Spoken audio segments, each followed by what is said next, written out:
live. Good evening, welcome to this meeting of the Estates Committee. The first item on this evening's agenda is apologies for absence. We're all here. Everyone is here, which is excellent. Second item on the agenda is declarations of interest. Do we have any disclosable pecuniary interests from anyone? Yes, I will say on point 114, I know Christopher Bennett, who has put the quote forward for aspiring trees. Okay, He's a friend of mine. okay. Any others? No? I suppose Arundel School is mentioned. I work for Arundel School, Okay, okay. and I live on St Peter's Road, which I say all the time, just in case. Yeah. Any other interests? Ben, anything? No. Okay, that's good. Representation from interested parties. Do not have any. So we can move on. Minutes from previous meeting. I'm sure these have been circulated. So if we want to get a proposer for the minutes of the previous meeting. Can I propose it here? I'll second it, not that I was there. Thank You can do I that. wasn't there either, so. Can I second it? Yeah. Well, because So it a was second it. So, okay, fine. Sign them.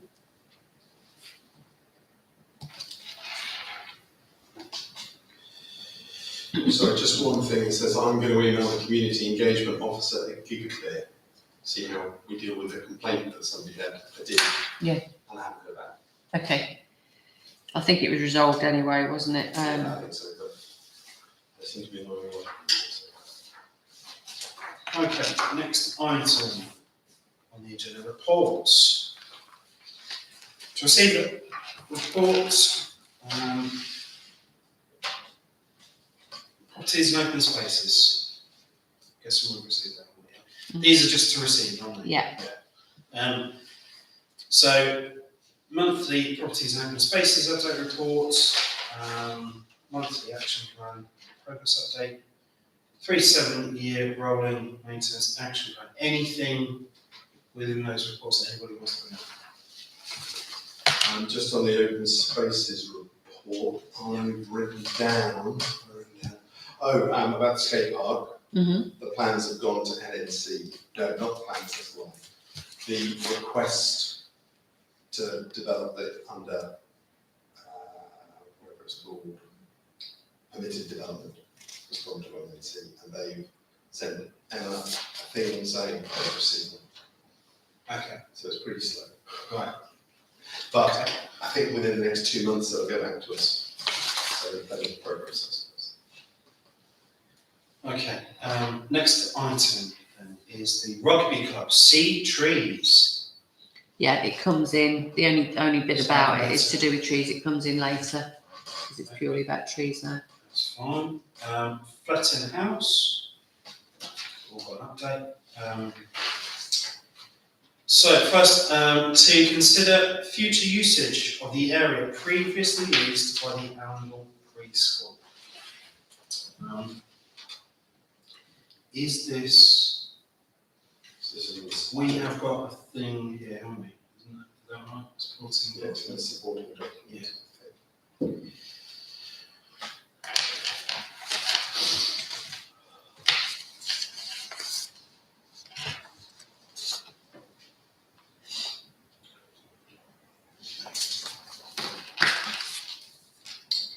So the preschool, obviously, I think at full council you've been discussing about the youth club, and I think there's been some talk as well about mothers and toddlers groups and things like that. But Emma just asked me to put it on here to basically get the feel of what other things you think the actual inside part of the Right. well, it's the inside and the outside part. There's 2 items on here. Okay. So the first, so we received a letter also from the library. That's the next one down. That is the next one down. It That is, is, I'm yeah. just trying Future to. usage is the inside bit.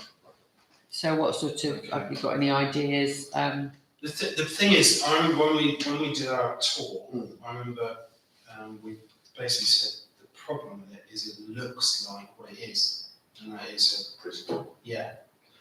Has the area been emptied now? Yeah. Totally? Yeah. What about the area out there? Shed, I noticed the shed's gone, there's just the sand pit there, which we said they could leave.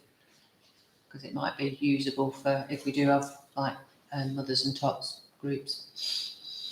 So I mean, my first suggestion would be, which I think we talked about back in July, was the idea of using some of the space outside the ring to put the estates team up here. Storage, they can use the office space in here, which would save us lots of money down at East Road. And also give everyone a lot more teamness, if that's the word, everyone being in the same place. So whether it's worth investigating what we need to do for that and how much it would cost, putting a container out there probably. Putting in what? Container, a shipping container, so a 40-foot container or 20-foot or whatever, store things in it, make it look nice, potentially put solar panels on it. What kind of things are being stored down? It's all the tractors and not tractors, but Oh, you mean the tools. Instead of the. Instead of the workshop, Instead of the yeah. workshop, Now I'm with you now. because obviously that's an outgoing rent, And it's going to go up, telephone, so it's gonna go the up, tells. electricity, etc., and then we park the vans up here as well, potentially inside that yard, maybe, Interesting. and then it would all be in one place, which would probably save us and the residents money, and it's a good use of space, Yeah. which might just become nothingness. Like that. So that would be one win. Whether they need some of the inside space downstairs or whether that could be retained, I don't know. They would probably need like an internal workshop, they'd need somewhere dry with electricity. If you were having a container, I know you can put electricity in a container, but they sweat. So certain electrical things, they would need an internal space to store, I would imagine, Yeah. unless you can do something to stop a container from sweating. I think you can make a container as posh as you want, but making a container lovely and then not having a lovely dry room inside being used for nothing. We've got all the plans and what we, as it were, designed for what we wanted with the building that we were going to put on a rugby car park. Yeah, So that we would, know that, what we need Yeah. in terms of services and Mm. stuff in the building, because we've done all that. Not quite That's a make good that idea. too So much. just reuse that. Yeah, reuse that. Yeah, somewhere. So I suppose once we've met our own needs, we look at what is left. And there's a lot of space down there, and lots of toilets. David Fuller on Tuesday last week also mentioned, when we were talking about this a little bit, that one of the reasons that the hub isn't able to be used as a sort of rescue facility is the lack of showers. So whether, and it comes onto the toilet point as well, whether we look at whether we can get a shower cubicle or 2 shower cubicles plumbed in somewhere. It's expensive and all that sort of stuff, but it would mean that then if there was a flood or emergency teams needed somewhere to kit down, they could use this building. The trouble is they might get used every 5 years or something. I mean, we don't get flooded that often, not where we need to relocate people. No, that's true. Then it goes back to the You know, ballet changing rooms. doesn't it? nice idea as it is, it's not really very, it's a bit of a dream. Well, maybe, but also, I mean, if we're going to be blue sky thinking, it's probably worth. Well, and the maintenance of just running water through a shower every, I don't know if Luigi knows how often it needs to be, but it's not that often, is it? shower heads it is, they're the most Is it? dangerous ones. So if we had showers, you'd have to be, I mean, we have to test the water here once a week Right, and okay. run it for quite some time. And if tricky, it's isn't it? showers, apparently it's the spray from the showers that's the You wouldn't issue. want showers unless you've got other It's accommodation. just Otherwise, something, people- just something David raised last week. I know, I heard Yeah. it, and, It's interesting. It's interesting. As somebody who's been in a town that has done a 100-year flood twice within 5 years, I know that our community had nothing, and they had to turn an auction house into an emergency centre very, very quickly. It happened, but is it better to be proactive rather than reactive? I don't know. It's a tricky one. It's a And I really don't know what the tricky one. demand is from Northants Emergencies or whoever. Where did that suggestion come from? Obviously, at some point on a flood warden's Right. thing, it was mentioned, whether it was mentioned last year or 10 years ago, I don't know. Has the youth club, are they in now? No, not in yet. I think what the final preparations are being done. I can't remember what Morag said. I know Rupert had sent some emails out about more details. So I think Emma or Morag sent those out. But the plan is very much in place and very detailed. So I think it's imminent. Yeah, I think we approved it last week, they could use it twice a week. Yeah. And then see how it goes. So it's probably be the beginning of November. I can't remember what Morag said. Now I know it was held up 'cause it was supposed to be the beginning of October, wasn't it? And it was held up for some reason. So I think it's going to be the beginning of November. And just because it's something that I want to raise at a full council meeting, and there's no possibility of any kind of preschool coming back or wanting a space. I say it purely because we've lost another nursery in the area. Barnwell closed, in September, which leaves us with one in town. There is another one opening in Stoke Door, who's just opened in Stoke Door, but that is it, which seems extraordinary for a town this size. So it means that we've lost 3 nurseries in a year. I was thinking on the news last week, about nurseries and preschools saying that they're closing all over the country due to regulations, I think, and Staff. lack of staff. Funding, yeah. I suppose that's the problem. But there isn't any talk of anything coming up that would then want the space like that. We've not had anybody approach us, no. In terms of using the space for mother and baby groups or something, linking up the surgery and the library, because it's got the tree house and stuff in the corner, is that something we should investigate? Because one of the problems with the room is having all of that play equipment in there, but it's also its unique advantage. I mean, the library is an amazing resource for baby groups. Right. In fact, I was only in there yesterday with my friends, and we were saying, it would be lovely if they had an outdoor space as well, that extended that, but I don't know if the library has any interest, or has expressed any interest in that. But it's an amazing resource, and, it does get used. There's a bit of a history there, because of course the group in the library is pretty new, and there was always this question when the council decided to, well, it was the head librarian, that they were going to use the library for a wider range, if you like, of activity rather than just books and stuff. And that's one of the things that affected the group that was down below, because suddenly you've got 2. Yes, I mean, that was one of the killer things about it, was that suddenly there was another group. And it would have been more sensible to have put the resources into the existing group than start a second one. But the library were very keen to do their own thing. So I feel a bit sore about that, because it was stupid, because there was a time when the library was going to be closed down altogether. Yeah. And that could easily happen.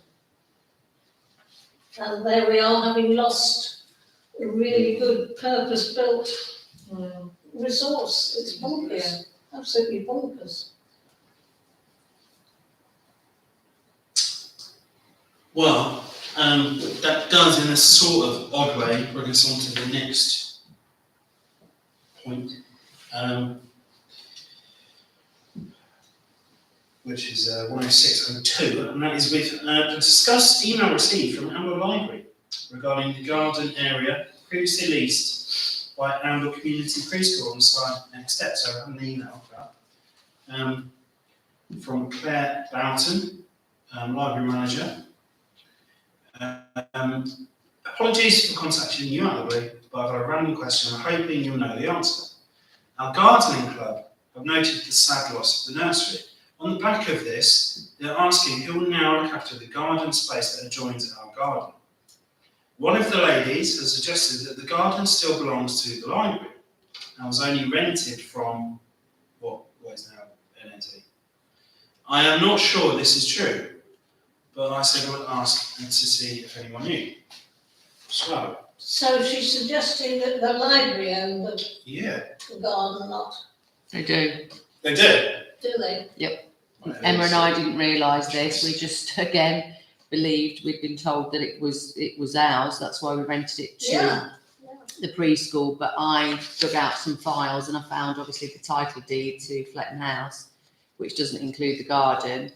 And then I found the lease with NNC and said to Emma it finishes in December 2024. And I think Emma answered your email, didn't she, that the agreement was £1, but it doesn't seem we've ever paid anything. So it's a token gesture, isn't it, to have an agreement. But obviously the preschool, I'm surprised nobody's kicked up before about it because the preschool didn't do anything with it and it's in a terrible mess. It's been in a terrible mess since I've been And have here. they cleaned all that stuff out? I'm hoping so. I haven't been round there. She said everything has been cleared now, so I'm assuming she means there as well. Probably worth checking. Mm. So at the moment, it's owned by NNC. Yep. We have a lease on it until December 24th. 21st of December 2024, before Christmas. Hmm. And then either we could take it on again, or they might offer it to someone else, or they might offer it to the library, or who knows. Right. So again, I know it's probably quite dependent on what we decide to do with the inside of what was the preschool. But again, it's just getting that thought out there to start making plans as to what we want to do with that piece of land.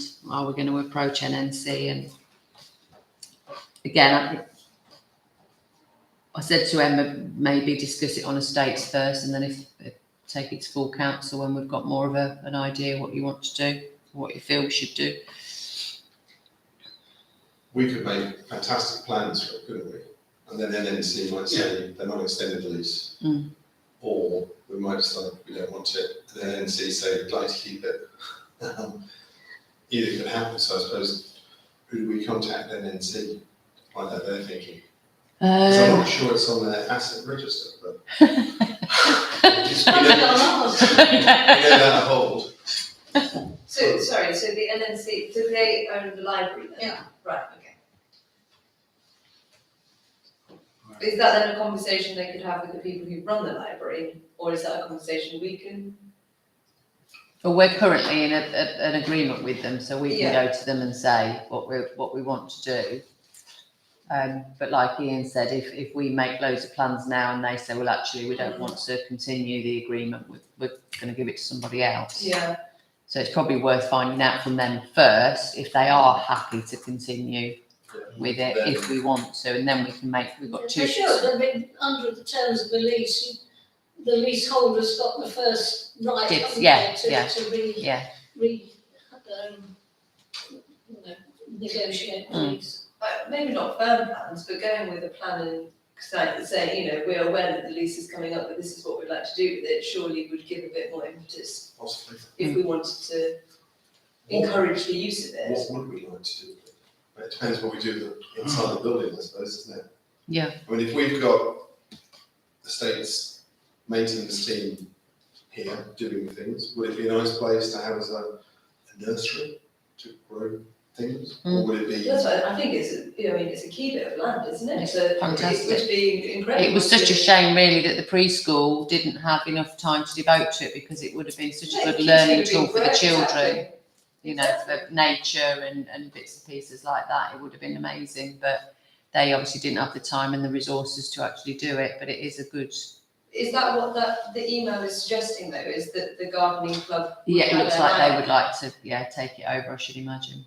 But even that I think is Anything being done with it is better Yeah, than what the yeah, current yeah. situation is with it, because it's just a waste. So if it was lovely and there was demand from the library and from us and mother and toddler groups to use a combined space with the hub down, whatever we want to call the old preschool, you know, a bit of joined up thinking is probably a good way forward. And if they've got a group who'd like to make something of it while they're still under our lease, that sounds great. And then I just think it then adds weight, doesn't it, to then say, can we continue that lease? As And a, it builds on that community absolutely. hubness of the library and us and the surgery all being in the same place.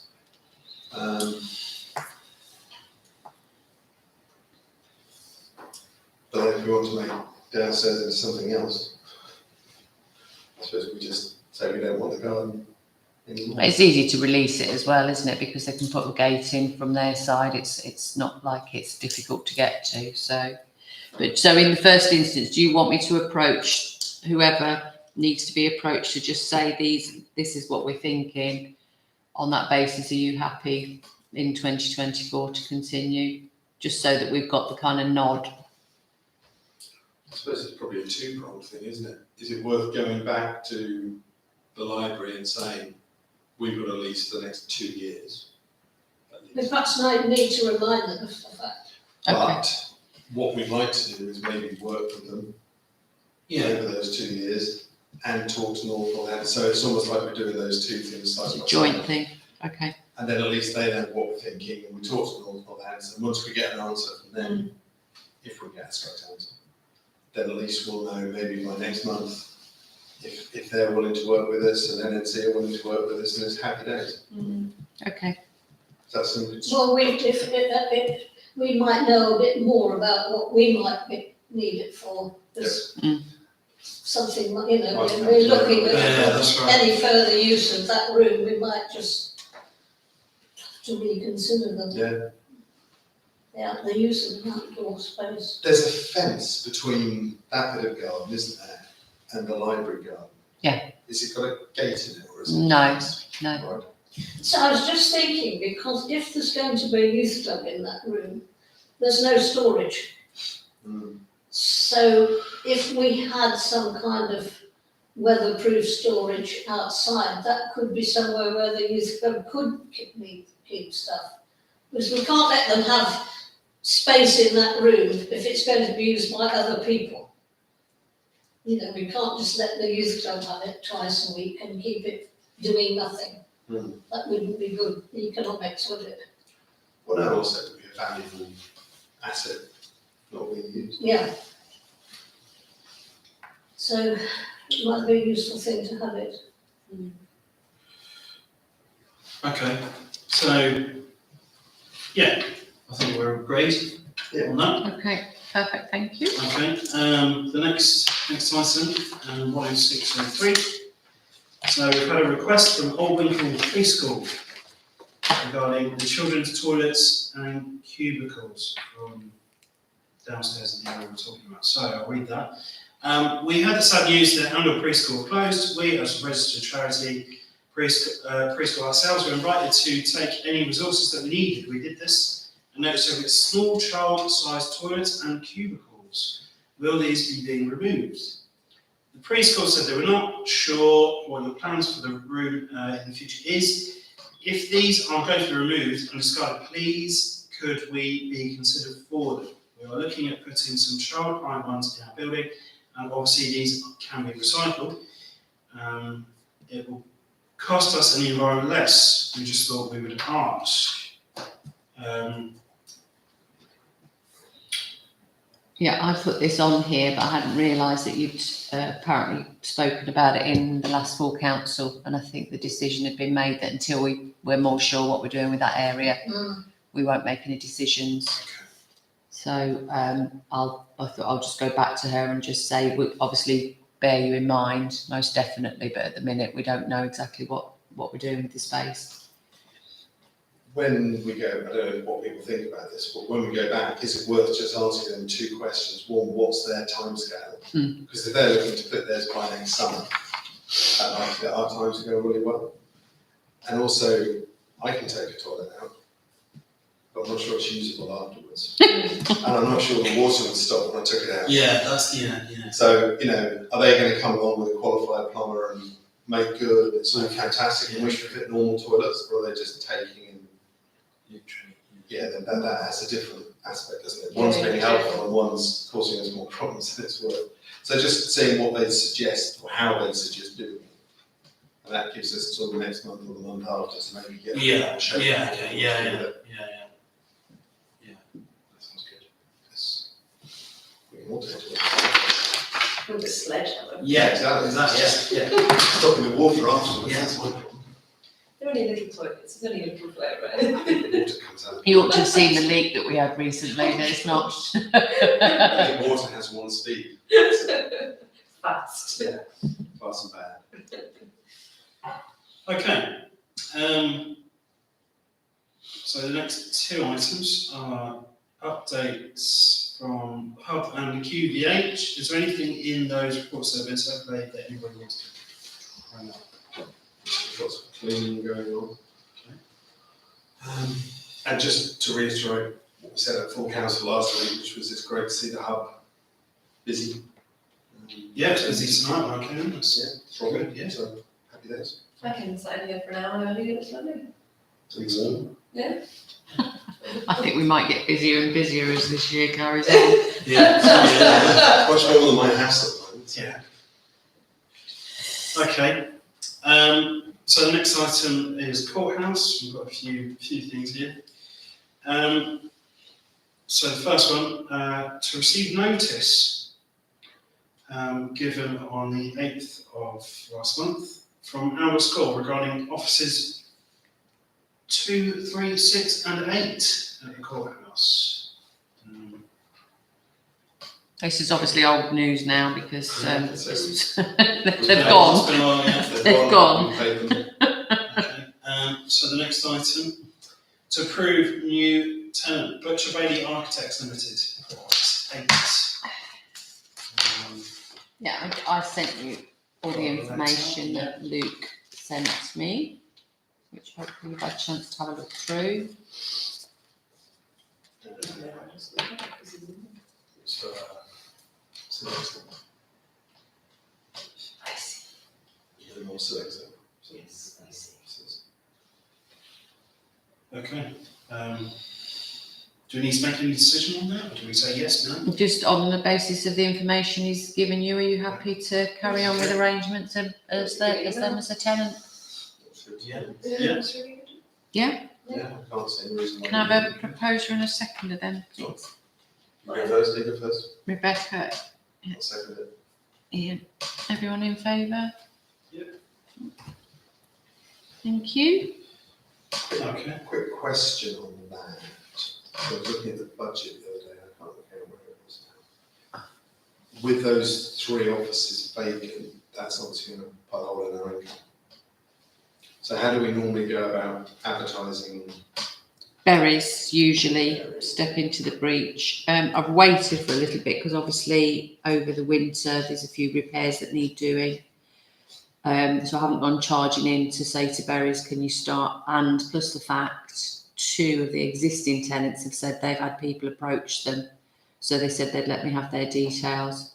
So I thought I'd hang fire a little bit and not go charging in, allow Nobby and Tony to give it a refresh where it's needed. And if by the end of this month those interested parties haven't come forward, then I'll speak to Berries about advertising it. So, yeah. Okay. Okay, the next item, to approve costs to install hand dryers in the ladies and gents toilet in the courthouse annex. In the pack thing we've got a quote for £815.90 plus that. Any objections, I guess, to that? I just had one question, which is, do we need to put electric hand dryers in? We don't need to specifically, but the tenants have been moaning about the state of the tissues and that they're all over the place, and the what do you call it? The dispenser broke some time ago, and they just said in terms of cost of tissue and everything, I think there was two of them that had suggested the hand dryer route. So, and Nobby said it would make much more sense I think it would. because we've got them in some of the toilets, but not all of them. And it is, I must admit, the times I've popped down there, I've been picking up tissues from that have been thrown and not put in the bin properly and stuff. It does look unsightly, and it's supposed to be more hygienic, isn't it? The whole site. The second question is, have we chosen the Eco Dry white hand dryer? Is that a good one or a bad one? It's got 1500 watt energy usage, which seems quite high. I just said to Sadler's, didn't want anything too expensive, but obviously wanted it to be as economical and as good for the environment as possible. Yeah. I haven't looked round at any alternatives, I have to say. I just left it to his guidance, really. And who's got the office next to it? Because not that I'm an expert in hand dryers, but these ones, according to the manufacturer, make 74 decibels of noise. It's in the annex. It's in the annex bit, which That downstairs. yeah, there isn't. You know, as you look on the Mill Road side, it's the other side of the arch. So there's 3 offices above it, but there's only one office as far away as it can possibly be from the toilets, really, on the front. So it shouldn't be an issue. Fair enough. Okay. I think we should do it. Okay, well, let's have a vote. Those in favour? In vote. Begrudging. Can't be begrudging. There's no begrudging option. Okay, so can we have a proposer then? I'll propose it, then a I seconder. say I think we should do it.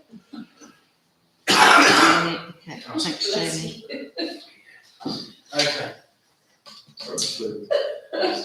He's got instructions. I have you. Okay, so last one for the courthouse. Do you need to vote on this? Oh, sorry, Oh, yeah. no, I completely ignored you, see? No, that's right. You have All to vote. those in favour? I'm going to abstain. Okay. Mine was begrudgingly as well, but Is that electricity versus paper? I don't know what the official answer is. I'll have to Yeah, ask someone. yeah, yeah. I'll tell you who it is. Right, last one for the courthouse then. To discuss British engineering recommendations regarding lift upgrade options. Right, these Discuss did point. come in, and I'm just trying to. So hold on to your hats. So one of the quotes is to just basically bring it up to the standards that British Engineering have told us that we should be bringing it up to. This is we have to follow the EN 8180. Oh, right, yes, Good old EN. at least I can read one word of that. That's right. So that's 36,000. yeah. Whoa. Yep. Need a bigger hat. Need a small lift. And then the sort of bit more extensive refurb, 48,500. Yeah, magically. I know. It's Doctor Who's It does. transporter. I know. It's. I mean, it's. Okay. So Who is this? So, how many quotes have we got? One. this I've just literally, because I knew it was going to be a big one, and I knew it'd have to go to full council anyway. This chap, he's the chap that has got the contract for maintaining these 2 lifts. Okay. So for most of the work that British Engineering asked us to get done, he's the one that had been chosen and has always been the cheapest. Obviously, I will go out and get some other quotes because this is a biggie. Yeah. But I just said to him, just so we know ballpark figures, what we're talking about before we take it any further, could you provide some quotes for tonight's meeting? So this is roughly what we're looking at. Oh, it's a total refit, isn't it? Yeah. I mean, I nearly emailed him and said, would it just be cheaper to take the whole thing out and start again? Well, it looks like you are, basically. Yeah. And what's left of that? It's Yeah. never ever been properly satisfactory, has it? No, I mean, it has, we've had call out after call out where people have been wedging the doors open and it goes into fault mode. So, I mean, I emailed the tenants, courthouse tenants, I don't know how many times, I said, whoever it is who's wedging the door open, can you please just stop, because it's £180 every time we have to call him out. Yeah. In fact, there's been a few times he's been really good, because the service has been nearly due, rather than charging us the call out, he's brought the service forward so that we don't get the two charges, which is why I do trust him, you know, and I think he's been a good Right. contractor with the lift. So yeah, it has been certainly since I've been dealing with it, it's been problematic. There's always been something that's wrong with it. So nothing major. I mean, like the British Engineering, they're our insurers people that come and check the lift. And then this chap is the one that comes and does the servicing and puts anything right that our insurers say need doing. Most of the time there'll be a list of, a bit like advisories on an MOT. They don't have to be done immediately, but can you get them done before the next Right. visit? But there's always invariably, you know, a couple of £100 worth of something needs doing on them. On this one. This one doesn't seem to be as bad, but this is a newer lift, isn't it? So I'm not sure how old this one is.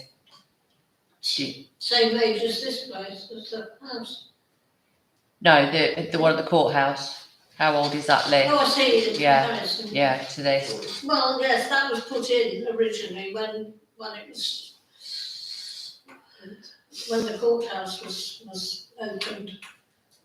What, I as the think council about- buildings? About 19, just coming up for 2000, but just before. Oh, right, so not that old then. Yeah, okay. 20 odd.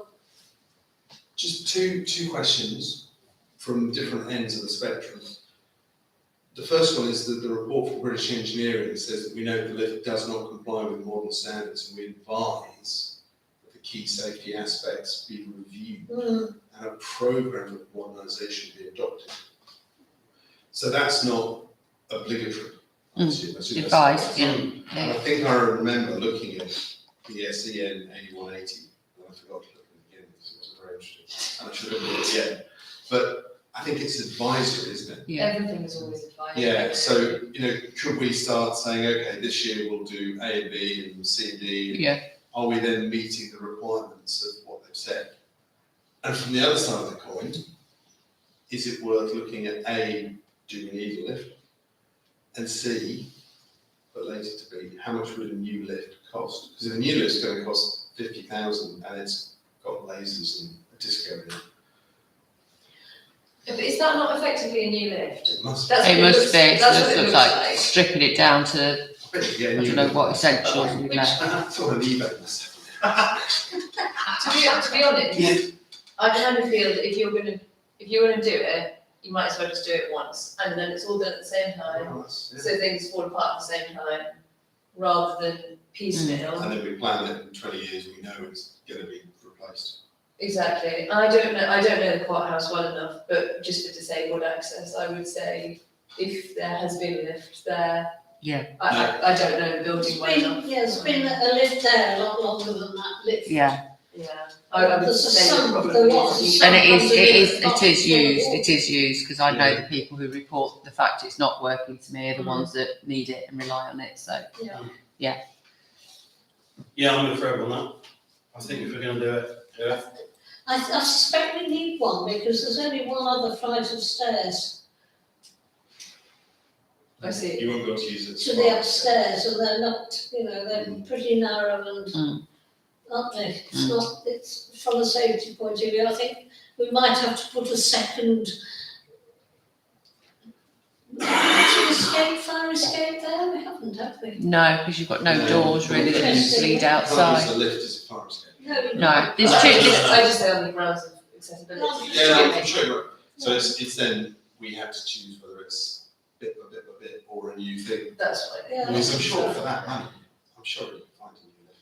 I would imagine. That feels like it is a new lift. Yeah. It does feel like that quote, but maybe, List.com. maybe it is get a couple of different quotes just to see. Yeah. I think so, yeah. But, yeah, like you say, I think that amount of money, is there a limit where we have to go to the full council and say, look? Yes, Yeah, we can only authorise 2,000 in Oh, this oh, wow. meeting, yeah. So That- I mean, we do a programme bit by bit. But what I could probably do is go back to British Engineering and say to him, if you were to put these things in order, what would you suggest, what order would you suggest we do it in?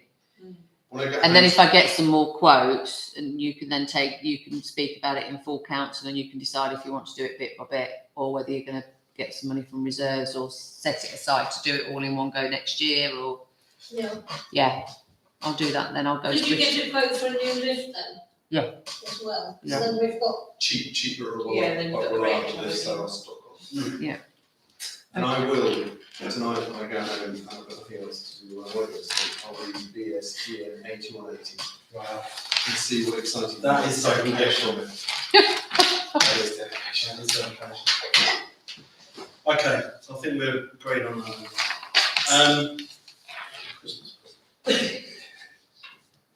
Okay, 22,110, car parks. Approved quote to trim overgrown thorny bushes at the East Road Long Stay car park. So we've got a quote in the back of £550. Any thoughts, questions, queries? No? It needs trimming. Okay.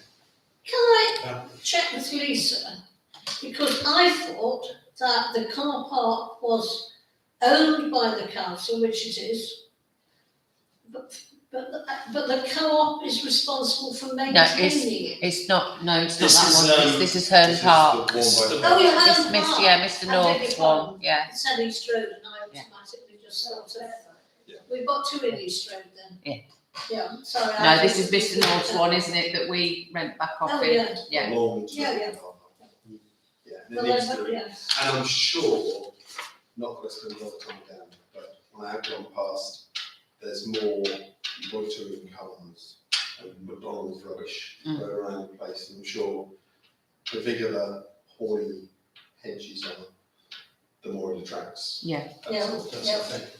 So So, yeah. Okay, so can we have proposer? I'll propose it. Thank you. Yeah. Seconder? Yeah, second. Yeah, for I've that. declared interest on this, so I'll see. Okay, so all those in favour? Yeah. Thank you. Brilliant. Okay, 22,111, public toilets. Anything in the report anybody wants to mention? Just one thing that came to mind when he said that. On Emma's report to full council last week, he mentioned someone talking about graffiti. Is that an old graffiti report or a new? It must graffiti be, because when I read it, I was like, oh, no, you're joking already. And I've rushed down there thinking, I can't believe this, we've only just done the painting and there was nothing there. So I think this person who'd volunteered their services must have looked at it some time ago before they wrote the email. That's what I thought. So I did just let him know and say, we you probably haven't seen it, but we have updated them now. New benches. Yes, so I think if you remember when we were talking about it before, I think Rebecca came up with a nice idea because we were going to dedicate one to COVID, weren't we? Actually Yes. marking the fact that we've been through this Um, period of time, and I think you came up with something like "Now we can sit together again" or Yeah, something nice yeah. like that, which I thought was nice. But so maybe to approve that kind of wording for that one, and then the other one obviously was going to be a Jubilee bench to the Queen. But I don't know, in view of what's happened, whether you want to adjust the wording and make it a double memorial bench. Where would the bench go? There's two of them, and you know the far corner. So the reason we started thinking about it is a couple of residents had Are said you talking about on the rec? on the red. Near the basketball court. Yeah, the basketball court end, because they're all saying there's lots of benches up near where the children play, but there's nothing along the other end, and it might be quite nice to have. It might, but the reason we chose the kind of teenage Already, Yes, yeah, so we've never had any problems then. No, Fine, No, I mean, all fine. yeah. yeah. I was just wondering whether it's worth, the Queen's Jubilee was what we thought about. Yeah. And obviously things have moved on since then, but we're thinking about remembering her entire reign in a bigger way. And the plaque on the bench is maybe not quite enough, so maybe we'll stick with Jubilee. Okay, yeah. And the COVID one is brilliant, Mm. but also since then, we've had the sad news by Paul. Mm.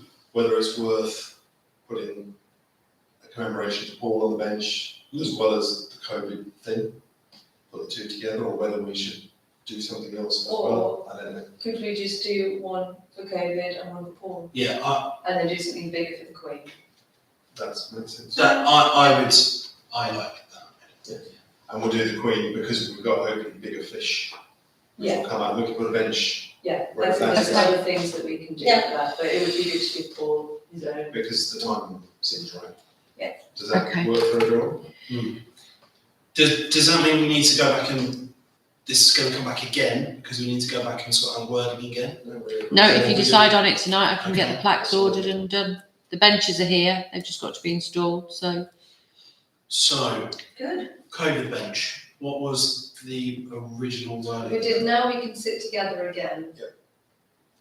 And is it just worth putting COVID 2020 to 2022? So, yeah, I think you need to nod to it, In don't you? context? Yeah.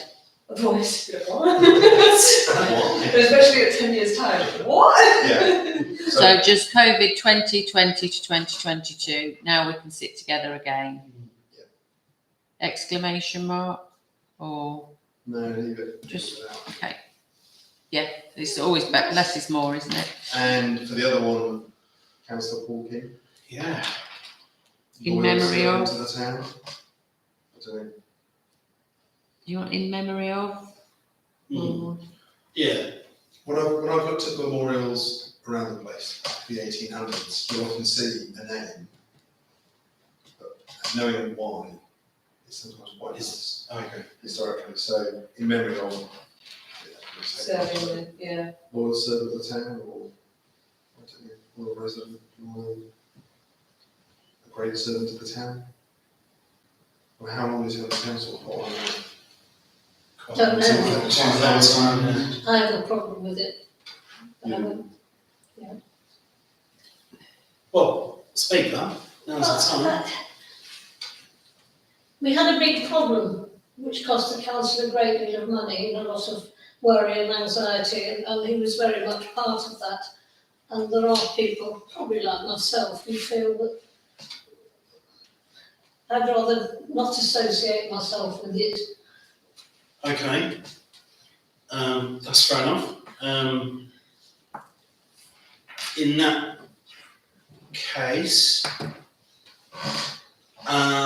is it something maybe that, Maybe you do need to take it to full council. Yes, then. Yeah, I think What so. it feels. Yeah, we can have a proper discussion about it and all that? Okay, well, yeah, the idea is there. Yeah, So this is Queen's Jubilee yeah. Or 2022. Or, And because hopefully we'll put something bigger towards the Queen in touch. yes. So if we stick with the COVID one, yeah, I think everyone's agreed on that. yeah, And then the other one we'll take further to the- discussion. Yeah. Okay, Brilliant. no problem. Because is it worth putting the second bench in with the Queen's Jubilee on now, so at least it's done? Well, the bench can go in, I can just leave it blank if you want. Yeah. Yeah. That's fine. It's up to you, and then you can decide later. I think this Friday we're going to decide with Nobby and, he said John again, Yeah, Nobby and Tony, to set a specific date for John's bench in the In the centre, cemetery, John's the bench. two benches here, yeah. Right.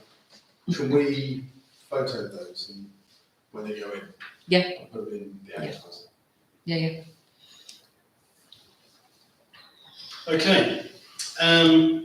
Next, to discuss fire issue raised last month by a resident. Discuss their suggestion of possible planting ideas in the rec. Suggested possible planting ideas in the rec next to their fence and the side next steps. Yeah, so I think I enclosed an email as well from Verna and Mario. They live in the house Oh, right, yeah. between Picarthy's, well, it's on Bridgeview, I think it's called, isn't it? But it's the house that sides the wreck, and there's been a couple of fires set. And one of them right next to their fence, which is right next to their wooden outhouse kind of thing. So they were a bit worried about it. Yeah. The police are aware of it. It's been reported, and there's been subsequent incidents, we think, involving the same kids. But they had come up with the idea and spoken to Nobby about it, about maybe planting something, us planting something on our side that would Yeah. prevent the children getting that close to the fence. I thought they'd suggest something spiky, but they haven't. They've suggested buddleias. Right. So It's they just just keep them wanted away, me isn't to, yeah, it's just to keep them away, from close proximity to the fence. I'm not sure how effective it would be, but that's what they would like us to consider. They're happy to pay for the bits and pieces, just if we would Okay. consider allowing them to do that. Any thoughts? Yeah, buddleia seems a great idea. It's good for butterflies. Yeah. I don't think it's particularly invasive, so it's No. a good thing, and it grows well, so Okay. it'd be better than just something spiky and nice. Yeah, my daughter always plays in that area as well. Soft as kitchen. Yeah. So it might fly. Oh, no, she doesn't. People are like, why are they lighting fires? Okay. So you received a report on recent incidents in the wreck.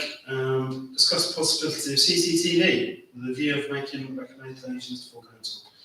So I'm guessing this relates, or So it relates, and then a couple of weeks ago, Nobby came up on the Monday morning, and it looked like the remnants of somebody's bicycle basket with their high-vis jacket, and obviously other stuff had been piled in there, and it had been put on the top of the half pipe, the wooden half pipe, and set fire to. Obviously, I look, that with the helmet, so there was a broken helmet that was kicking around, so that must have been the same incident. probably, yeah. I mean, thankfully, it was damp. okay. So no major damage was done, but again, it's been reported to the police. Again, we think it's the same children.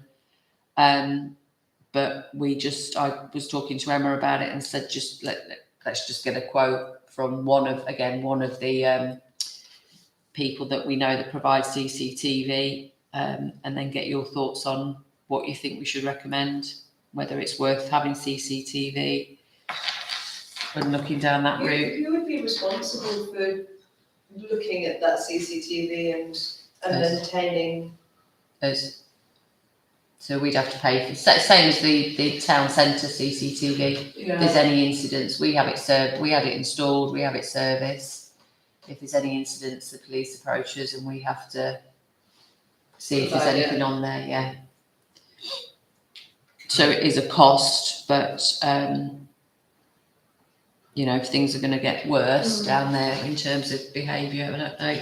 It's the cost is 4244 to install. Yeah. And then running costs as well, is that it? Just electricity, which would run from our light. Oh, and groundworks to install it.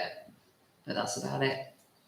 And there's no maintenance costs or ongoing costs or anything like Well, that? Servicing and stuff.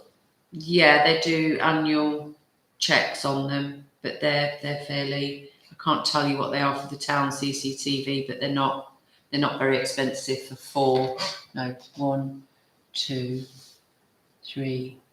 posts. I can't remember what they are off the top of my head, but they're not massive.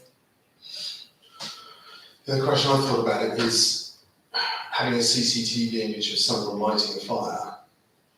It's great if you can see who it is. Yeah. But if you can't, you just get the expensive video of someone lighting a fire. From my personal point of view, I grew up in an area that was not very nice, and there was a lot of CCTV cameras and a lot of things like that in playgrounds.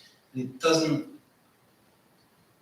it's actually a psychological impact of it is that it's not going to stop people doing things like that in the first place, because they'll find out where the CCTV isn't looking, and just do it anyway. And B, I think actually it's got quite a negative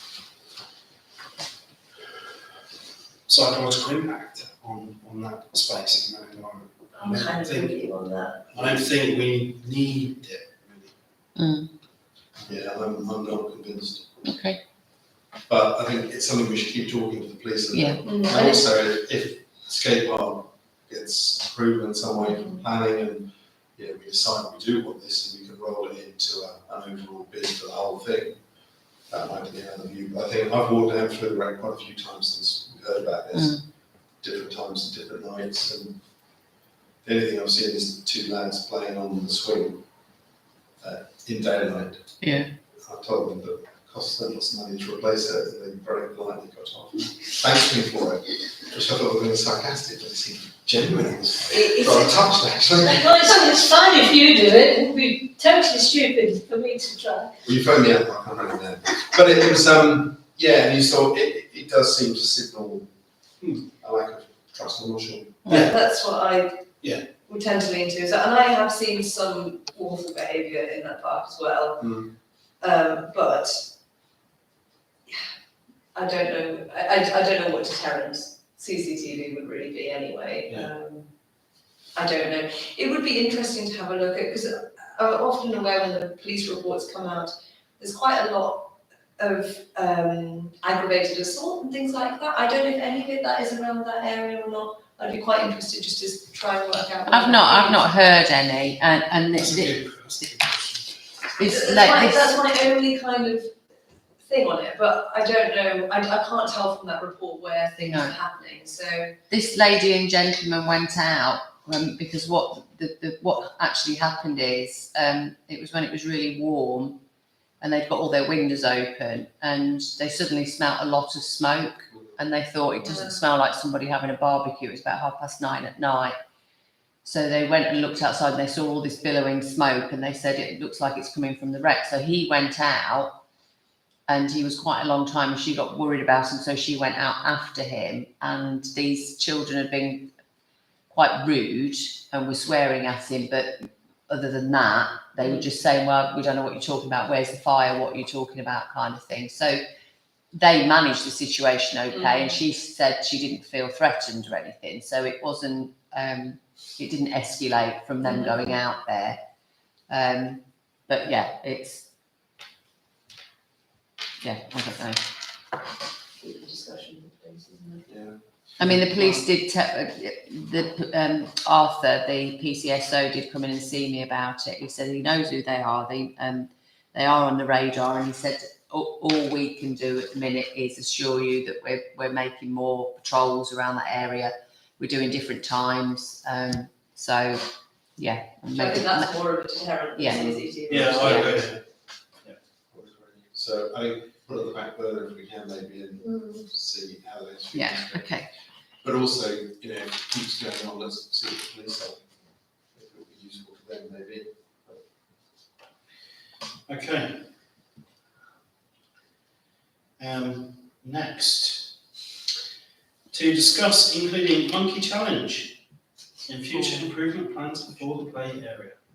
Yeah, we've done some of that inclusive play equipment, but we did say a while ago that we would try and plan for more future improvements. And this chap just emailed me and said about getting kids out and getting them active, and I thought it seemed quite a nice idea. So I said to him, I do happen to have an estates meeting, so I'll put it to you to see whether you like the idea and whether it's worth considering in future plans.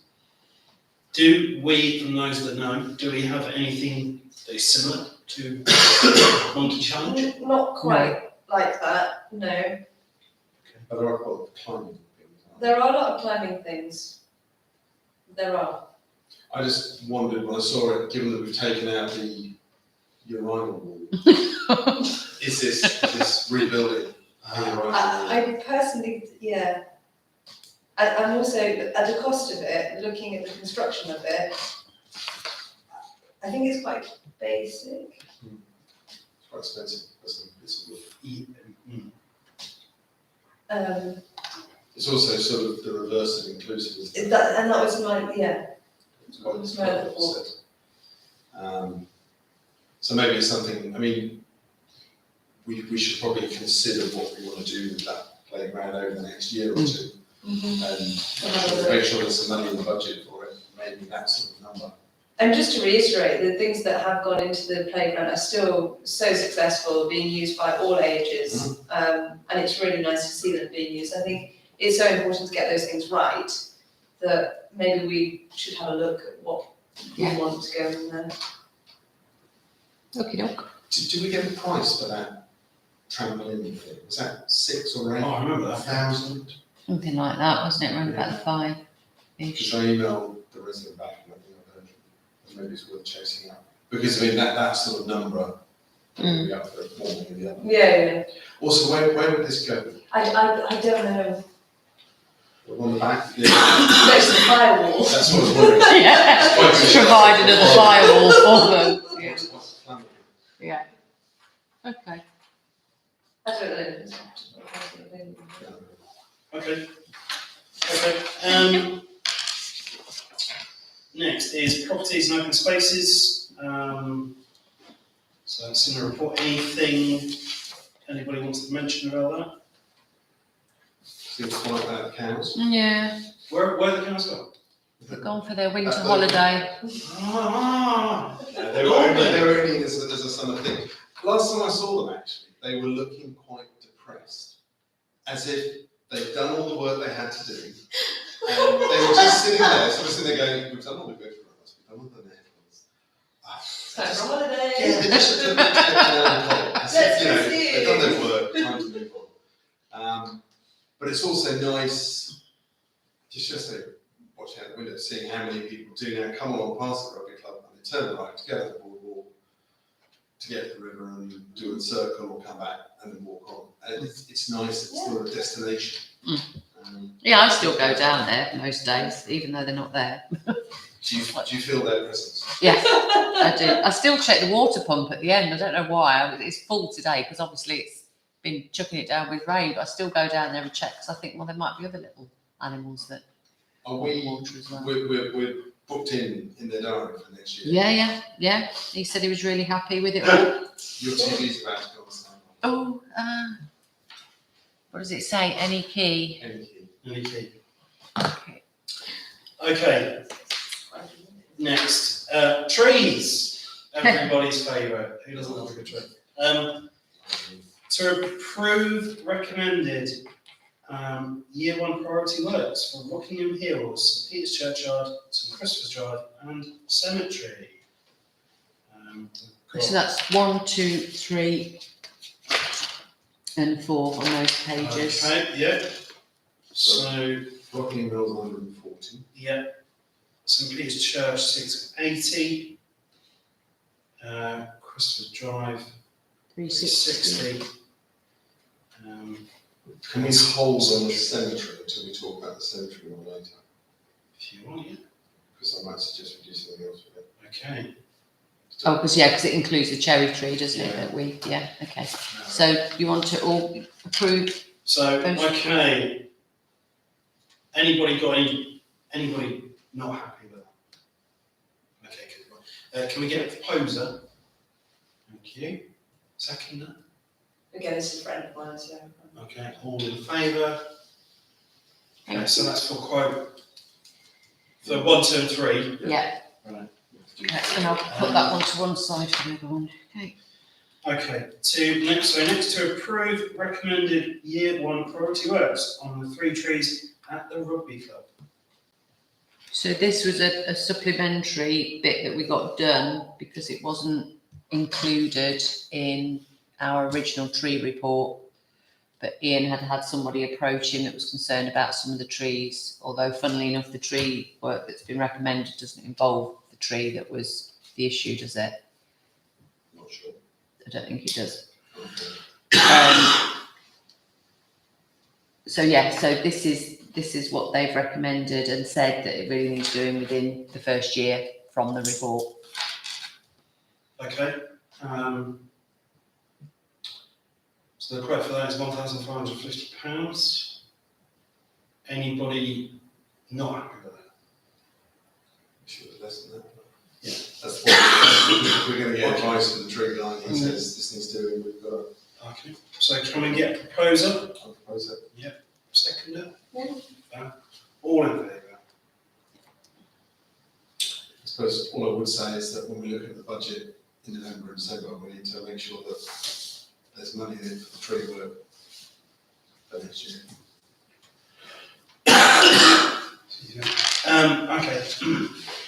Next, discuss locations for trees arriving between the 1st of October and the 11th of November. Decide next steps. Yeah, so we didn't really get anywhere, did we, at the beginning before we ordered them? No. And now they're coming, so We can put them all in the garden, just like that. How many are there? 14, 30? 30, isn't it? Wasn't it 30 saplings, Something like the that. pack we went for? So they're not going to be huge right now, are they? They But will be, won't they? Right. One idea was to replace at least one of the trees in the wreck down by Picardy. But there's a chance that if the skate park gets to go ahead in the next 2 years, they're going to put a Yeah. trackway to bring the digger or concrete machine in. So whenever it goes, they might get run over. So probably best to probably avoid that. best to avoid that. I think, There are a couple up at Rockingham Hills, weren't there? yeah, There's that photo of Paul. yeah. wanted one. And I think we could probably find a space. This master's been, I've been mulling that over. I assume that whoever owns the land upon which the mast is erected gets a rent. The Do photo. we have a nice piece of rubbish land that we could put the mast on and at least make a bob or two out of it rather than north-hants? The phone mast. Yeah, phone mast. I'm thinking might be related to where we put the trees. Okay. That's why. I suspect their argument would be that they can only put it in certain places where the black spots are, near the centre of town. So I'm not sure. Maybe you have to put it there if we put a tree there. So It's just occurred to me because obviously we don't want to do the marketplace or anywhere. So we ought to be thinking where we would accept it. all the places, the locations they looked at were around the centre of town, Berrystead, South Road, Schoolhouse, the church, So because that's where the dead spot is. Bonkers. Yeah, and I don't think we have any. just occurred to me And, that we might be able to, rent them the space. so Rockingham Hills, 2 or 3 up there, I suppose, because we also went for copse trees, is that right? Yeah, So 2 or 3 up there, is it Christmas Drive? yeah, Down there? there's some space there as well, yeah. And then one of the ideas was to put some in the cemetery extension. But since we haven't done a cemetery extension, But we've got it, that's rather hard. And there might be some need for trees in the cemetery at some point, but probably not quite yet. No, So where else could we put them? Can we, once they're right, can we look at them? Because I know you can yeah. put them in a pot for 2 or 3 years. Oh, yeah, we could stand them out here for a bit, so sure then. Not that sounds, but it could be that once we know what we're doing out here, we might Yeah. put a couple of things in, not that urgent, I don't know. Yeah. But if we pop the rest on, for the time being, stick them out in the back garden. Yeah. We've got the space to do it, haven't we, so, Okay. okay. All right. 22 115 workshop. So you received information about changes to the landlord of the workshop and some next steps. So we've got a. I guess that's just changing. Don't think we need to do anything with that, do we? It's just to receive. All right. Which bit are we on, sorry? Workshop. Oh, no, the landlord is changing. Former councillor Peter Peel is buying, so he will be our new landlord. So we need to do a new licence. Apparently we had a meeting with Paul from Goldsmiths, who arranged the last agreement with the owner. And apparently it was just done on a 3-month contract basis, just to make for ease, rather than like we do a 3-year with a break clause Yes, after it's a a year. licence, not a lease. License, not a lease, yeah. But apparently it's never been renewed, and it's just been running on like that for 6.5 years. So it's not a massive issue, and nothing else is going to change. It's just got to be updated, apparently. Okay. So we were under the impression, because we had been told that the rent would increase, but we've been told by Paul from Goldsmiths that it's not. Everything's going to stay the same. We just need an up-to-date, what do we call it? License. That's it, yeah. That's not what the owner told me, It's not, no, what he told Emma or anybody else either, but we so have to, just be warned. But that puts focus back on, what we're Yeah, doing yeah, here, yeah. yeah. I think it's and definitely. the sooner we get It that, does. the sooner we get that looked at, the better. Okay, next, EV charging points and St Peter's Church. Anything from those updates that anybody wants to mention? Have Charging come back with a date or? No dates yet, but I have contacted him and said, carry on, so he said they would contact me as soon as they've got somebody that can come over and do the preliminaries. Okay. Arundel Cemetery, Councillor Clark to report. So, yeah, I threw all this in. Why do I do this? Why do I keep volunteering for this? Sorry. I just thought it's a good point to contact about how we're doing the cemetery. The first thing to look at, which is the digital mapping exercise. This is not a whole video of everything, but it does show how this big map of the cemetery. Do you need this back?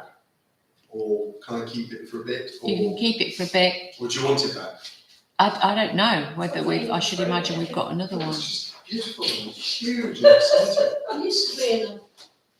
There still is a bit of that. Oh, I've still got the board, yeah. Oh, yeah, I was looking at that. Yeah, so we've then got the digital map, the aerial image. And this is what clever people can do. So there's Oh, the yeah, I map, watched and there's the image. Brilliant, isn't it? Yeah, Now, what that means is potentially digitally,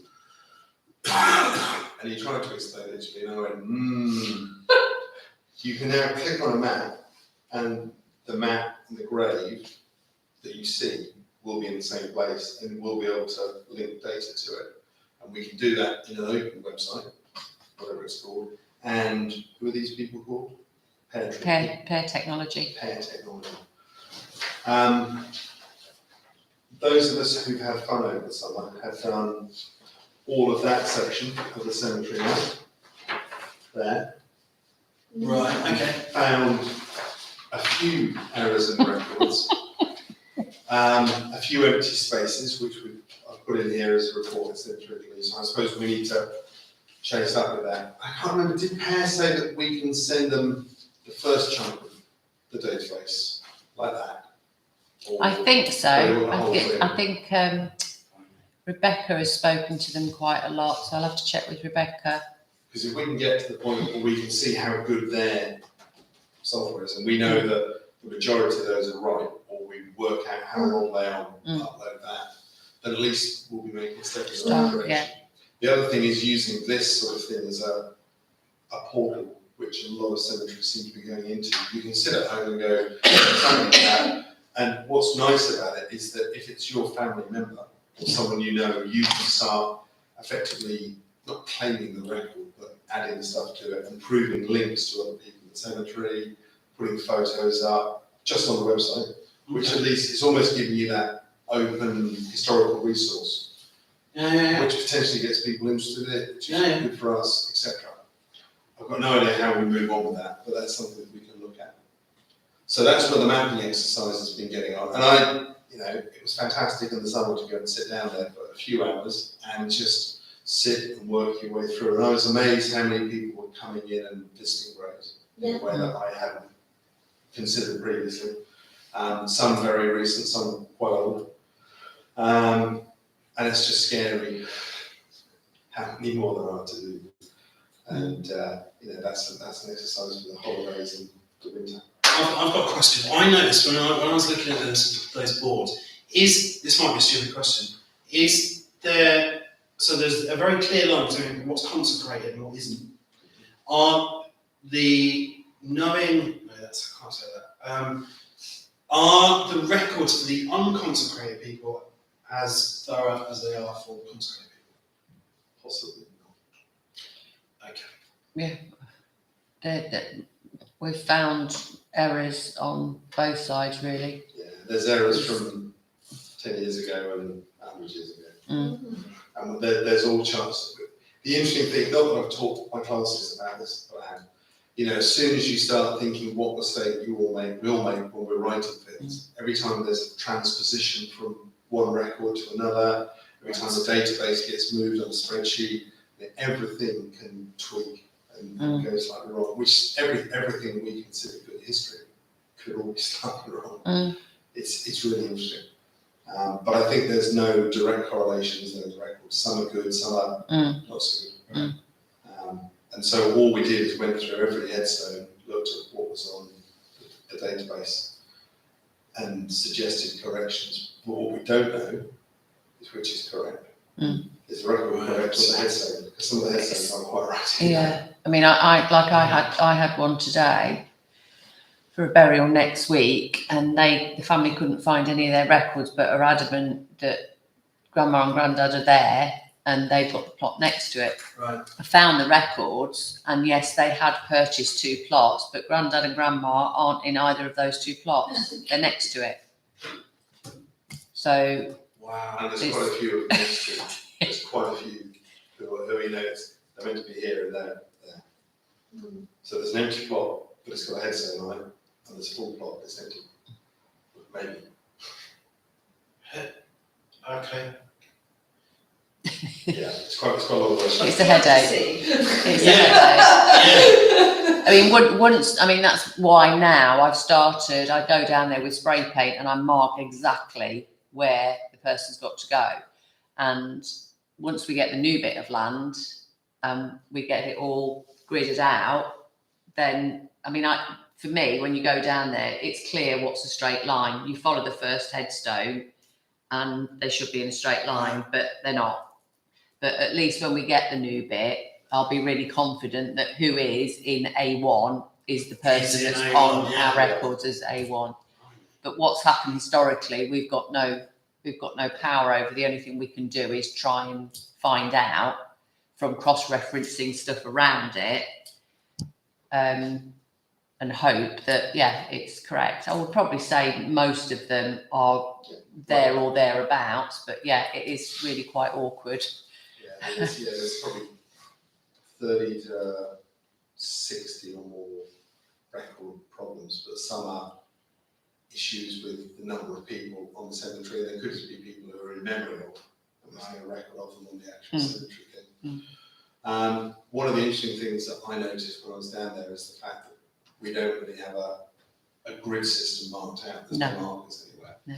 And according to our cemetery record thing, we're meant to have, people are meant to put a number on the back of it. On the back of it, And so I can't find any in that whole new section. So it strikes me and a couple of other people who've been doing this that we need to come up with a system that we mark out empty plots better, and maybe even start having signs saying this is this section and this is this section. And, there's lots of different ways of doing it. We will start doing something, I suspect. There's 2 or 3 or more than 3, or 1, 2, 3, 4, 5, 6, 7, 8 really interesting memorials of people who've died in the war or died serving the country in some way, shape or form that don't seem to be on the British Legion records because they're not on the Commonwealth War Graves thing. So I can send details of those to the British Legion. And then there's issues also of trees in plots. That's the next issue, which is clearly something we need to deal with. A few of us have, over the summer, been dealing with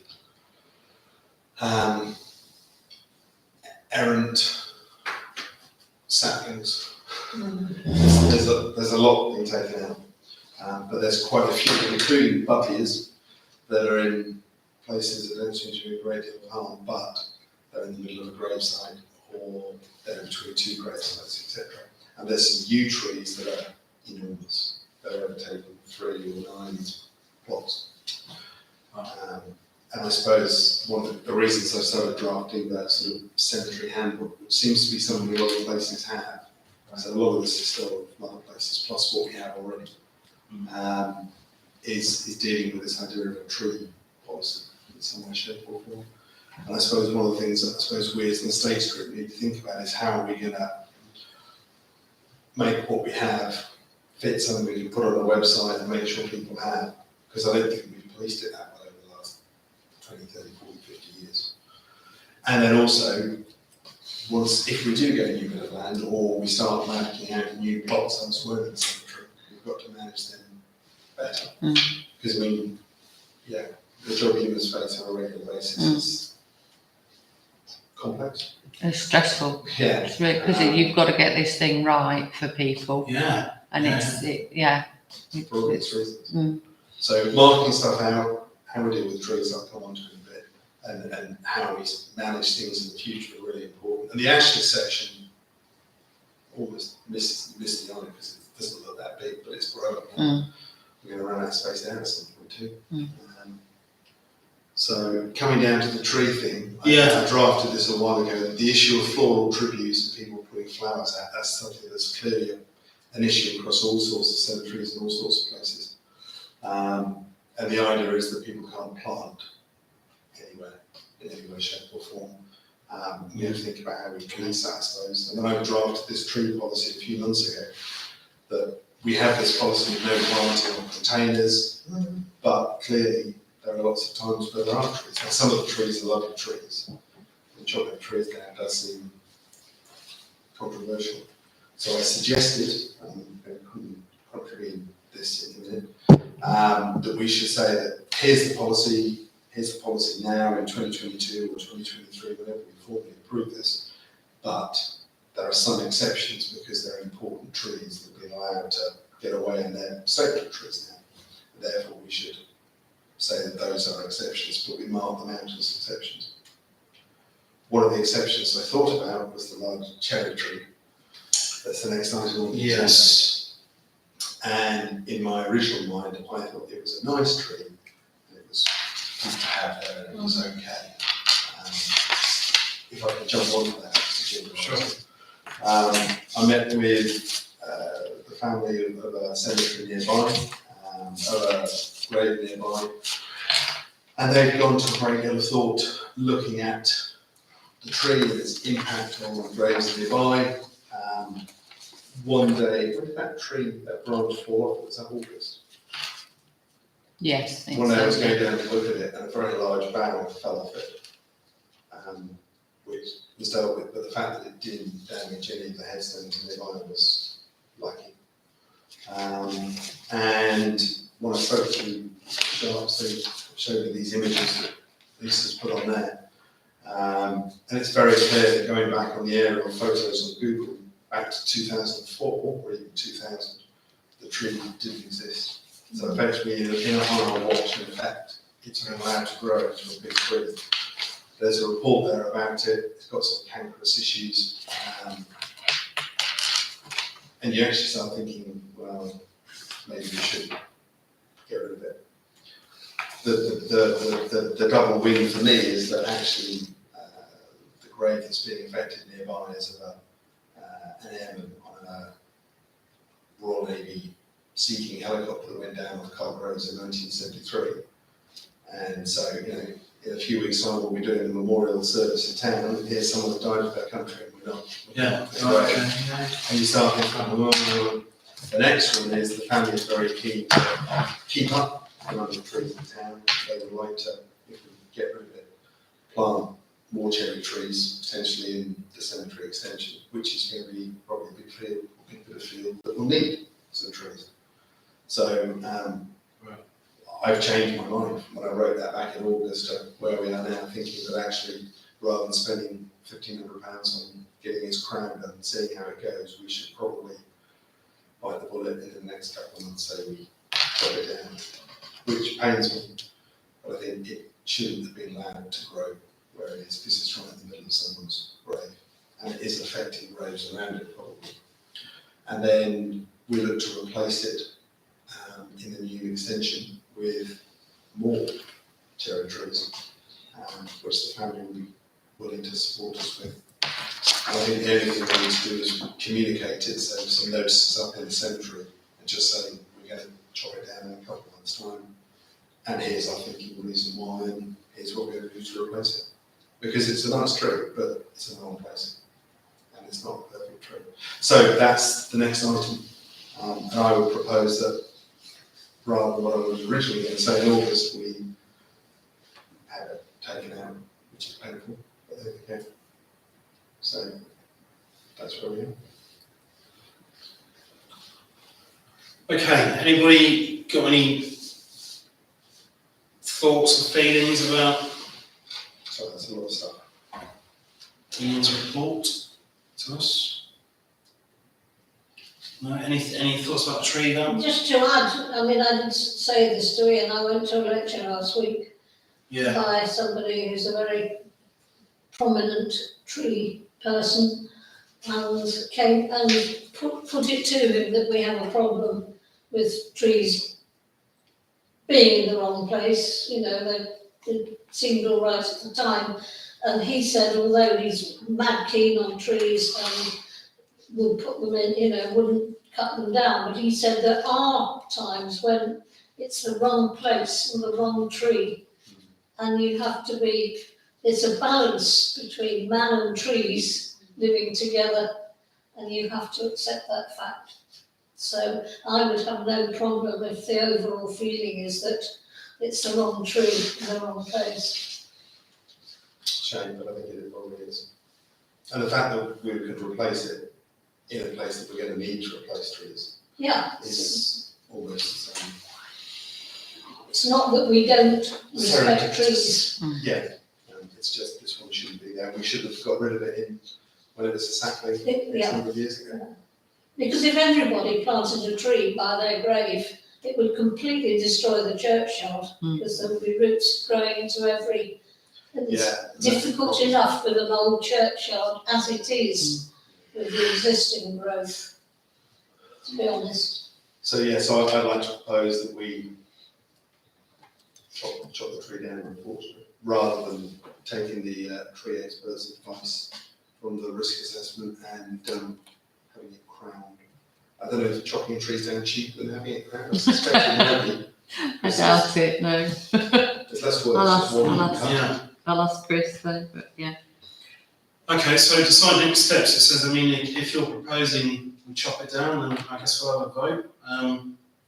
All those in favour? Well, no, we need to propose it, don't we? I'll propose it. Yeah. I'll second it. Seconded. All those for? I'm your advice, I know nothing. Yeah, I'll go with that, fine.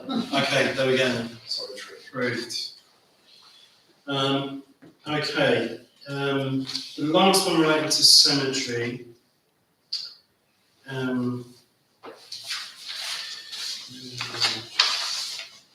Approved costs to carry out recommendations in the 22 and E2 tree RA, is that? Which That was the assessment? other point, wasn't it? This was the. Oh yeah, forget about that, because we're not going with those Was that, no, there's recommendations. also the Purple Beach Deadwood. Oh, yes, you're right. Remove significant Deadwood. So we don't know which of those items, because they're both. Look crown- together, Yeah, okay. But do you approve removal of the deadwood from the Purple Beach as well, yeah? yeah, it's the same 1 year priority, isn't it? So again, I'll propose that we do that, we remove the significant Deadwood from the Purple Beach, ID 521. Okay, we've got a seconder. First seconder, yeah, Val. All those in favour? Excellent, thank you. Okay, to discuss information provided by ICTM regarding use of OTC land at the top of the cemetery and decide next steps. Can I be your beautiful assistant, Matt? Yes. I noticed when I was up there, obviously there's a big scrub area right at the top, and I paced it out, and it's about 20 feet between the last row of graves and our boundary. So in view of the fact that we've been waiting goodness knows how many years for this cemetery land, would it be a good idea to clear this scrub land, level it, and use that? It would give us at least probably definitely 2 rows, if not 3, maybe even 4 rows. So we wouldn't be struggling with trying to establish. At the moment, we may have 3 to 5 years empty places in the cemetery. If we're lucky. Can I ask, and again, I don't know enough what I'm talking about, but we spent quite a lot of time in Italy and France and places like that where you have stacked. Yeah, right, yeah. Is that something culturally we're still so far away from? Or is there going to be a move in the way that we do bury our dead? Or is that a much wider question? It's a broader question than just us. I think the ICCN that we joined this year, they seem to be very good. If you look on their website, not that I do odd things in my free time, but I have. And they ask questions like this. And basically lots of councils, particularly in London, Birmingham, I think, or Manchester, one of the two, they're dealing with this right now. The idea of, what's it called, raise and rebury, or the idea of digging people up and putting them lower. And when you do go into the cemetery, there's people there from the 1860s is the earliest, and clearly people aren't visiting their graves. So one option would be to effectively reuse plots. But I think culturally That is quite an old idea though. But that's you go to Rothwell, it's a really old idea, because they took all the bones out and stuck them under the church for the big Right, bone okay. bone. I mean, what they do in Italy is they have huge, like, marble plinths, and literally you have Yeah, row upon row, don't you? So you're not reusing, so to speak, but it's a new space and with a new way of burying. But it's above ground. No, I don't think we're No, culturally there, but I don't, but Well, we have crematoria. I mean, we've gone in another direction, have we not? we do. But then I suppose the whole woodland burial thing, not being cremated, is I've more also, popular today as well. but I've also seen ashes done like that as well, where ashes are, Yeah. and you know, and then Yeah, you can have family absolutely, yeah. banks and what have you. I just think it's worth saying, you know, we're not necessarily in the place to say it, but if we are going to run out, do we need to be thinking wider? yeah, more. Yeah, I get what you're saying. I think either we'll get more land or we won't get more land. And if we don't get more land, we're going to have to do something in 7 or 10 years' time. This seemed a reasonable solution to, we've got land. As a quick solution, And it gives us 2 or 3 years breathing space potentially. By which time we can start raising these questions around the place. And it's probably something that we as a group need to start saying, that we as a council either won't be able to have a cemetery in 10 years' time, or we will, but it'll be different to how it The is. way it's, yeah. And surely this is a nationwide problem Yeah, that we are going to have to start tackling. I raised it with a couple of people who are doing the warden's work, and there is 2 questions. One of them is drainage. If we clear that land on top, will it cause drainage issues further down? I don't suspect so, but it's probably something we need to be aware of. And whether we need to do it sort of chunk by chunk, see how it goes, I don't know. The other one is biodiversity.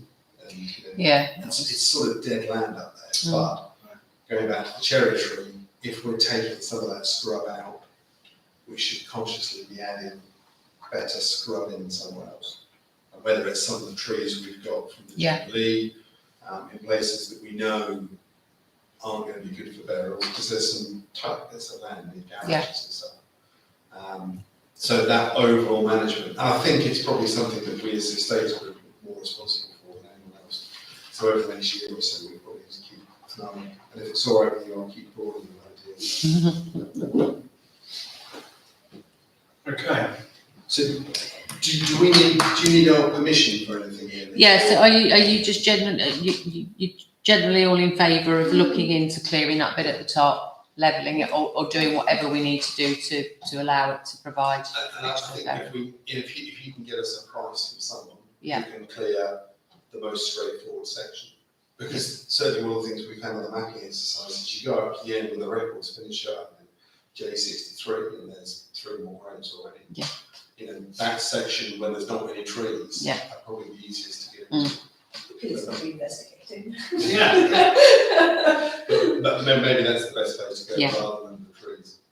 Okay, yeah, because there's quite a lot of low level bushes, Yeah. and then as you look at the top and move to the left, there's trees, Yeah. which I wanted to avoid if possible.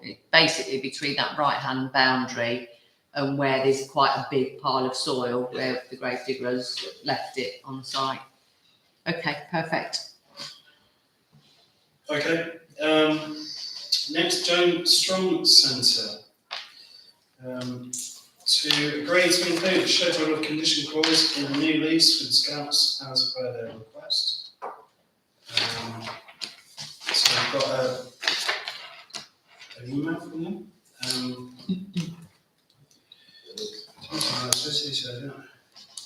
Yeah, so all it is really is that you are happy for this condition to go into their new lease, which means we just take pictures of the condition of the property, Okay. and then it means they're not liable or basically, what did Emma say?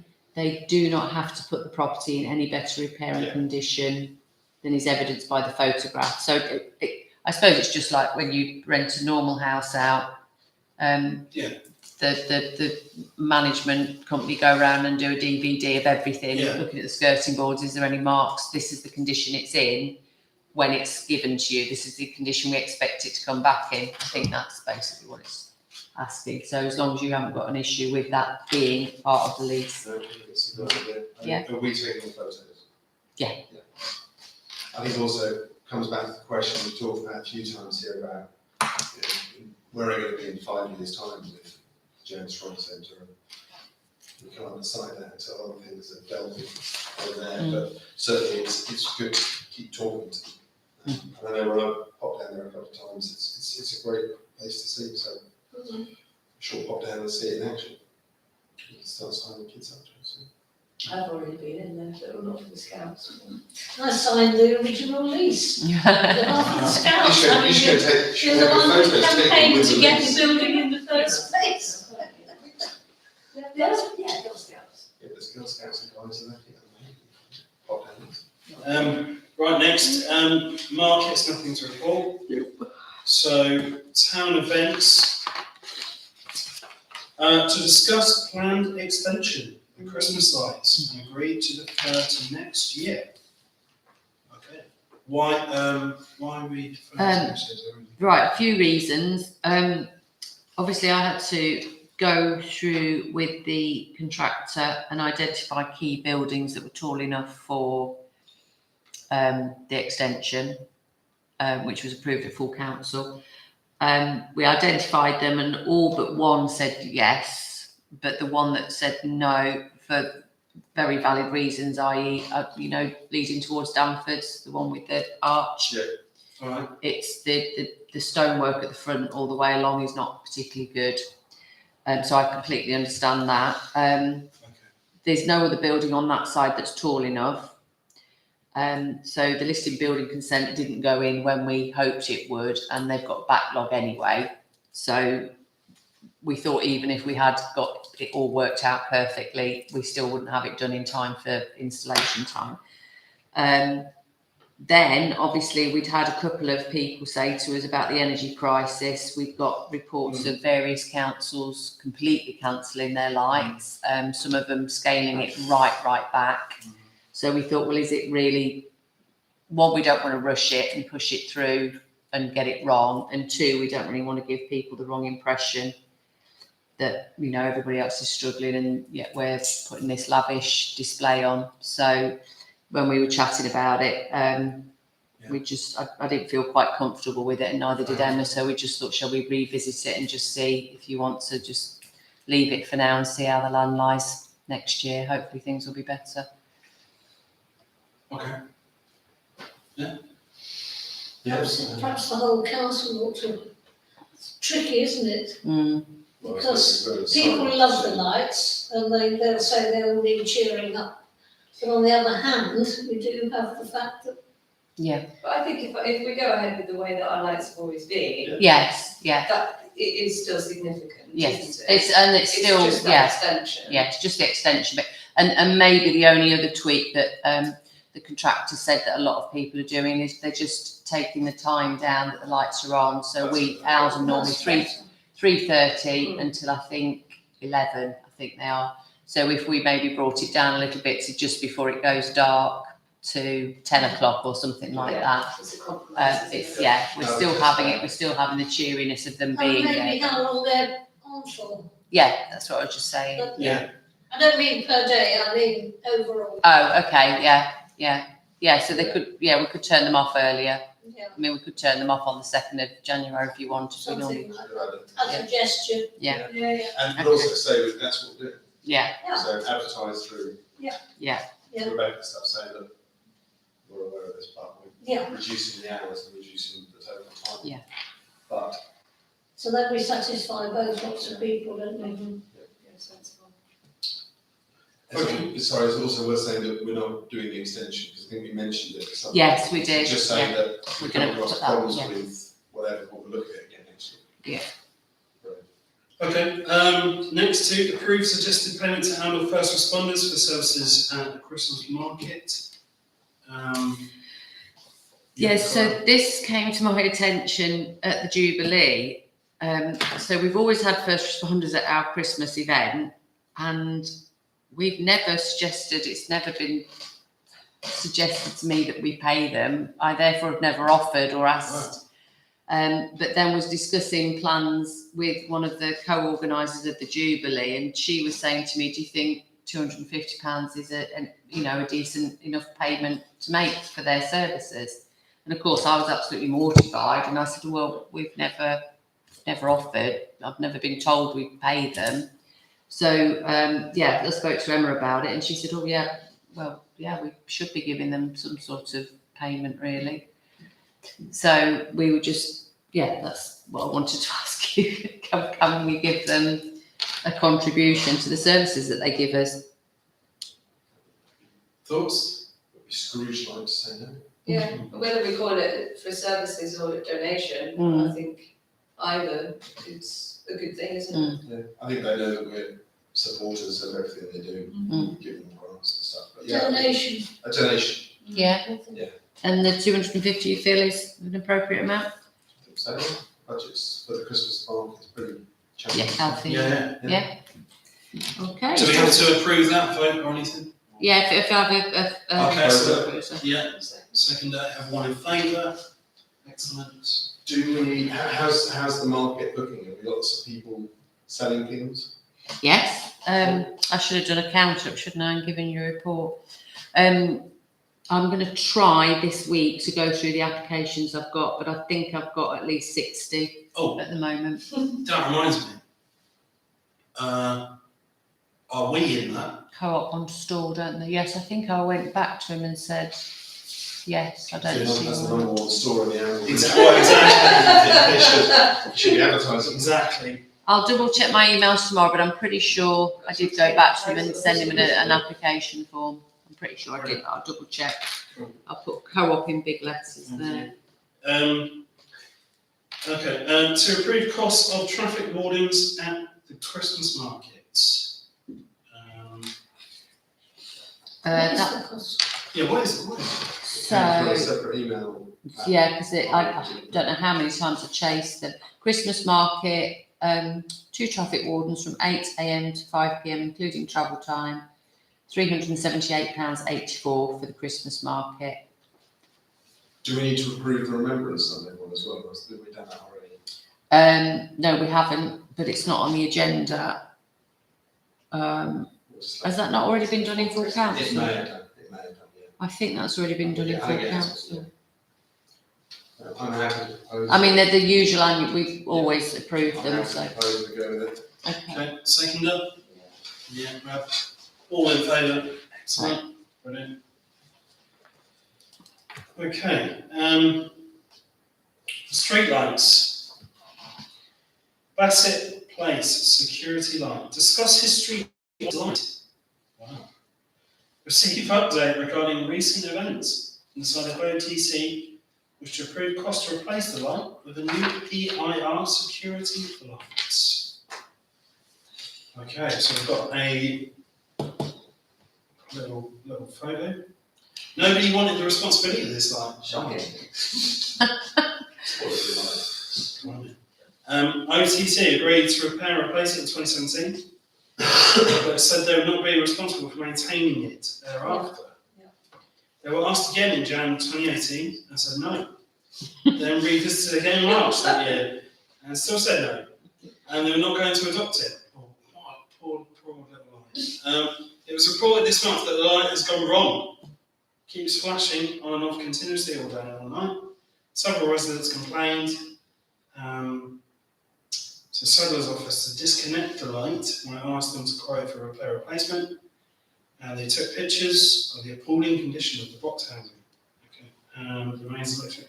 Cost to replace existing lights with a PIR security light would be £100 plus VAT. Right, so one of the people that complained about it, who actually lives in Herne Road, not in Bassett Place, for some reason has knowledge. She says she knows somebody who owns a lighting company, but she seems to infer that this light, the bit that's gone on it, should have a 15-year guarantee on it. So I did get Paul to dig out the invoice for the original installer of this light, which Ian had said, can we go back to them? And I've tried to make contact with them, but I can't get through to them at the minute. So I'll carry on trying to see if there is any truth in this 15-year guarantee, which I can't see it myself. I can't imagine anything can be guaranteed for 15 years. And I can't imagine after 4 years, the installer's going to be responsible for any kind of replacement. So what I'm asking is, would you, in the event of not being able to go in any other direction, would you be willing to replace it with this quote of £100 plus that? And where do we take it from there? Are we going to say again that we don't want anything more to do with it? Or, I mean, the fact that we replaced it the last time, you kind of put yourself in a bit of a predicament, don't you, that you've replaced it, but then say you don't want anything more to do with it. So I don't really know. It's not an adopted road, I don't think. No, this is why So no. the light is actually, if you like, owned by the people By them. who own the road. Yeah. And Right. that's the reality of it. I think that two of you are able to say that you had nothing to do with the decision back in 2018. Mhm. And I think I just joined the council, that'll be my first meeting. And I'm pretty sure it was discussed that it was sort of a one-off sort of thing. But I don't know. If it's not an adopted road, then It's not an adopted road. No. So, I mean, between the residents, it is really dark down there. I went down there the other night just to check, because obviously I went down there the night I took this picture and it was flashing on and off, which must have driven them, especially the lady who complained and said it goes right into her bedroom window. Right. But now it's off, it is pitch black down there, so I can see why they need it. But then again, maybe they I should. live in an unadopted road and we have a road committee so that, and we pay for anything that's including tarmacking the road and Yeah. everything. Yeah. And signage as well, you know. We're Which going is to do the our same on our side, responsibility, yeah. We've always resisted so far. do we know Committing that ourselves definitely to it's it. unadopted? Yeah. Yeah, it's been checked previously, so Western Power have come and done everything they need to do, and have basically said to us, we've made it safe, we've done the repairs that you'd reported, and now it's up to the residents if they want to do something more. Okay, so as long as we let the residents know that it is Their responsibility. their responsibility. And suggest that maybe they decide amongst themselves how Yeah. to rectify the Yeah. situation. Yeah. But maybe that's what you need, is just being pushed in that direction of Yeah. them making contact with each other Yeah. and getting it done. Okay, Okay, no. all right. So lastly, any other business for report? Val? One of the things I've noticed, and maybe Lisa can give me the answer to this, there seem to be a number of vehicles that live permanently in the car park behind the co-op. All right. And it's a short stay car park. Do we have any, we used to have Deborah, do we still have her doing the car park? How does it work? No, and I must admit, one of Jamie's work colleagues, who I don't think is there anymore, I had a meeting with him when he first joined, the one that I think, has he gone off with a bad back? Or has he left now? Jonathan, he's gone to a different shop. Right, yeah, and he was saying that they'd got problems Exactly. with people parking in the mother and baby Yes. spots That's another one, all, yes. all day, every day, when they're All not, the time. yeah, when they're not, you know. Yep. And I said to him, there's not an awful lot we can do, because unless you have somebody down there, and then do you want somebody down there that's trying to enforce the rules? It's probably one for full council to consider what they want to do. I mean, we spoke as well, didn't we, with her about Herne Road, about doing pay and display. Those sort of things do put people off parking constantly overnight and in the wrong parts. But it's whether you want to go down that route of enforcing things. One of the things that came out of the transport study was using a camera system of some sort, and you run it in, and it says, hi, well, I've used another plate, you've now got 2 hours, and presumably it starts charging you. There's all sorts of. Well, wouldn't have to charge, you could still just, No, but let them act. you get fined. Yes. So there was, if you don't Fine. leave fast enough, you don't Yeah. get fined. And it's something external, it's free to install because the company makes its money through finding people, whether it's a bad goodwill issue, I don't know, but we can find some costs out, I suppose. There's one, total parking, the Waddenhoe Village Hall is manned by that. But the issues they have there, and it's happened to several people, in Waddenhoe, it's the only safe place to turn of a morning and of an evening. And several people, the camera's taken a picture of them going in there at 8 o'clock one morning, and then taken a picture of them again a similar time the next morning, and assumed they've been there all night. So it's been issuing fines to people that actually all they've done is turned round to safely drive out of Waddenhoe again. So I don't know. It's There's a massive hoo-ha on Facebook about that, not that long ago, wasn't there? There's a big fallout about that. Well, we can think about it, I'll raise it as something that's. It's I've a big noticed issue. It's an issue, isn't it? do you want me to ask Emma to put it on next full And council? abusing the car. Yes, yeah. I think just in general for parking, maybe it's something we need to consider about this year and next year, is whether we need to get traffic wardens in and around just on an, I don't know, irregular basis. Get some cars out of that. Yeah. Electric minibuses. Ian, any things to report? No. Right. Just thought. No, I don't think so. I don't have anything. So there we are. Meeting closed. Thank you very much. 2025.